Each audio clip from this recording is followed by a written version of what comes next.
Today we're going to work on the hood, which will be completely covered with natural wood. No, this isn't a film.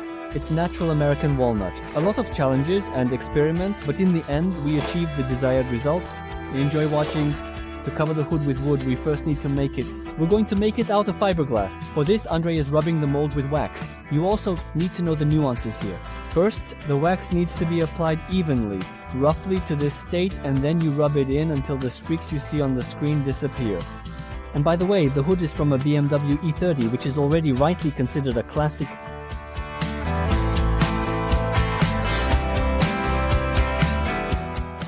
The next step is to apply the gel coat to the waxed mold. This is something like a primer. Thanks to it, the front side will be smooth and almost ready for painting. But in our case, it's for veneering. But more on that a little later. Such fiberglass hoods are most often made in two parts, and each part is made separately. That's why you see two molds in the frame.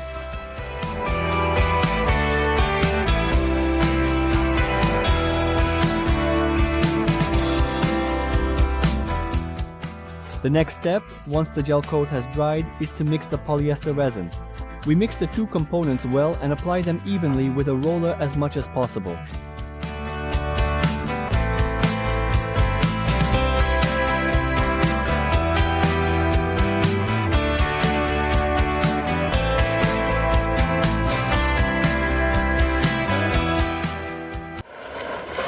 Hi, my name is Sasha. And for over 8 years now, we've been creating all sorts of content for you. And today I'm excited to introduce our new project.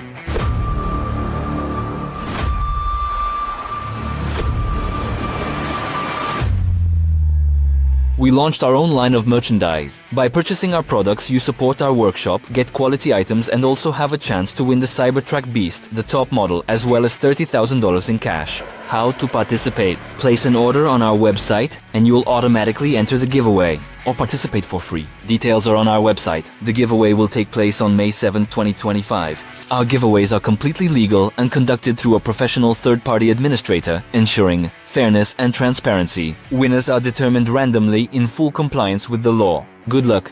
See you at the giveaway.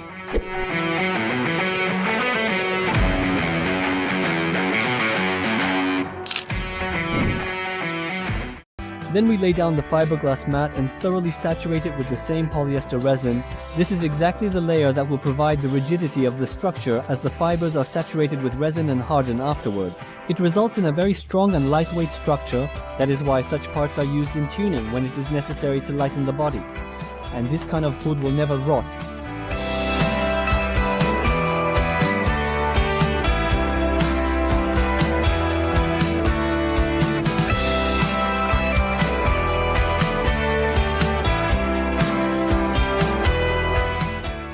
To lay the fiberglass mat as flat as possible and get rid of all the air pockets, this is a roller with thin metal needles. Thus we apply 2 layers of fiberglass with a density of 151 and 452 layers. This density refers to grams per square meter. Then we move on to the second component. For this we add aerosol to the resin. Thanks to it, the resin becomes thicker. And now we apply it to the future ribs of the structure. Same, applies, gel coat resin fiberglass.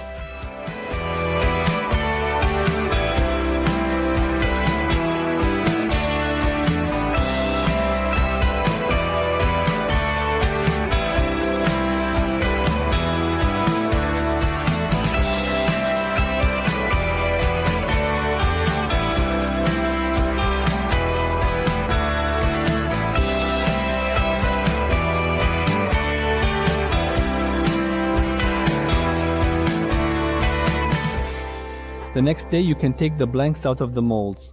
And here you can clearly see why gel coat is needed. In the end, the surface is almost perfect. Of course, if the mold is initially perfect.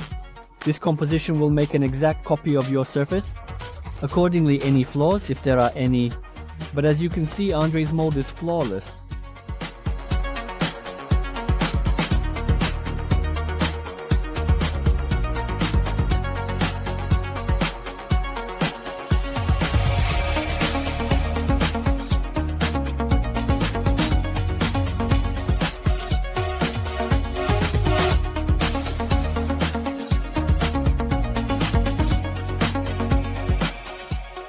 So we have two molds that need to be joined, but first we trim off all the excess. It's at this moment that the hood takes on its original shape and starts to look like a hood overall. Later on, all these edges are finished by hand using a block. To connect the two parts, we use the mold again. It really helps with positioning, and in the end it's impossible to miss.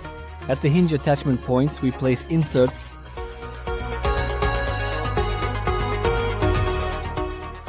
To connect the two parts of the hood, we will use a filler. This is a special compound made specifically for these purposes, something like glue. And here's a little life hack for you. We put the compound into an old silicone tube using a spoon.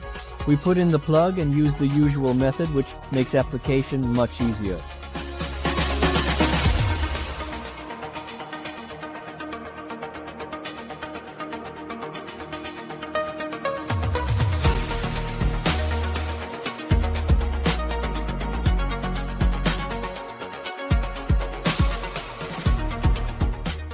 And when the filler is applied around the perimeter, we connect the two molds and tighten them together with bolts.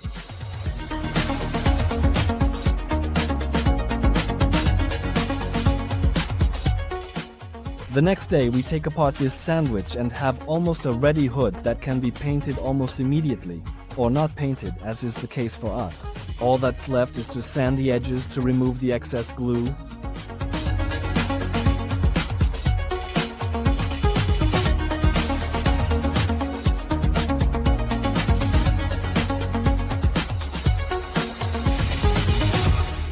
And we need to understand that our main task is not just to make the hood, but to veneer it with natural wood. That's why I find myself 300 kilometers from home to personally pick out a couple of strips of veneer. This is really important, as each sheet is unique and varies greatly from one another. I spent a long time choosing the right option and ended up going with American walnut. I managed to pick out pieces with a very large and expressive grain, which is exactly what I wanted. In general, it wasn't a waste of a day on the road. And Andre has spent over a day on this project and managed to break a finger. By the way, it's very interesting what he talked about on his Instagram. Now we need to make the canvas, which will completely cover the surface of the hood. That's why Andre is gluing the sheets together.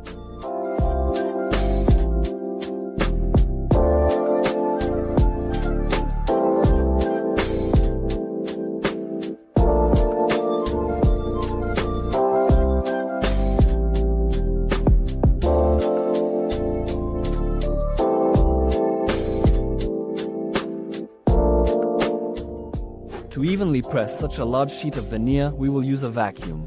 In our case, it's a homemade vacuum made from cellophane and sticks. We cut a suitable piece and put the hood in a bag.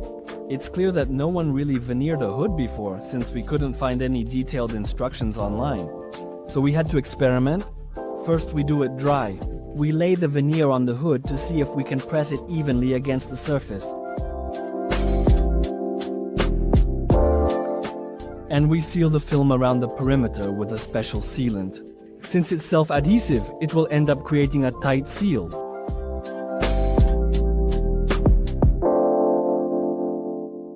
We place a tube inside, which we will use to pump out the air. We connect it to the refrigerator compressor and start it up. Overall, everything worked out, but of course, there were some mistakes. Everything worked out too well, and the front part of the hood bent. It's all because of the vacuum. Here, by the way, you can clearly see the dent, which of course we are not happy with at all. So we're redoing everything from scratch. We're cutting our bag so that we create the vacuum only on the front side. So, we're carefully making a new border using the old sealant. We're testing it dry again, and as you can see, everything is fine now. So you can do the same thing, but with glue instead.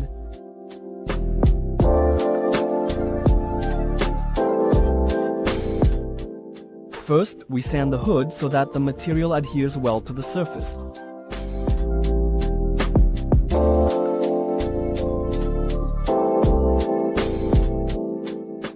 After that, we assemble the sarcophagus.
For the test, we used a piece of veneer that was smaller than the hood. This was done for convenience, so now we just need to add a few more strips.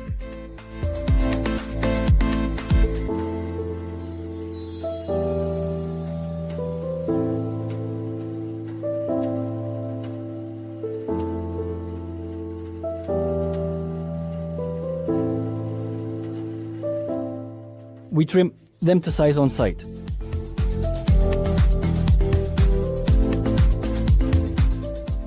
We decided to bond the veneer to the hood using polyester resin, which dries quickly. That's what we're mixing.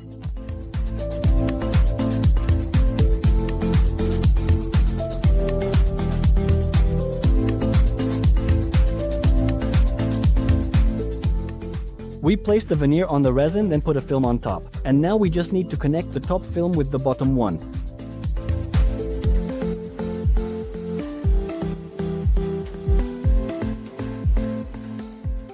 As you can see, everything worked out great. The film presses the veneer down over the entire area, while Andre checks and helps with his hands in the curved spots.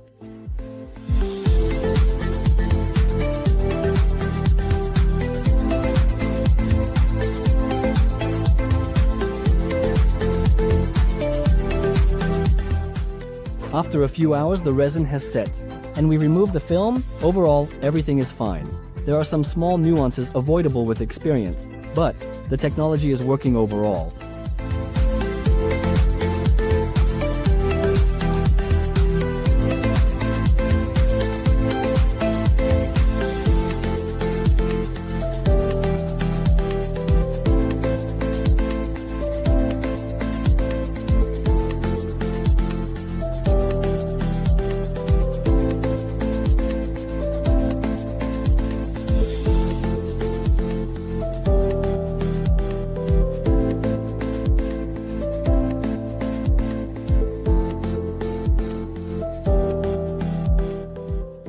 The next step is to sand down the excess resin.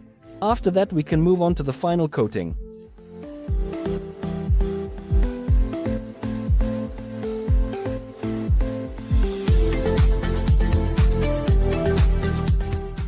We degrease the hood on all sides.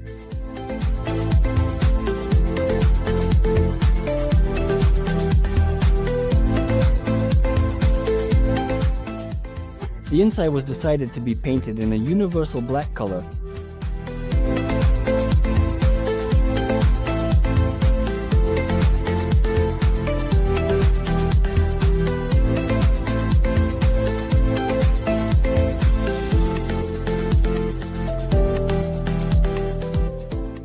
We're going to paint the front side with a glossy finish. We're tinting it to better highlight the wood and give it a bit of a shade.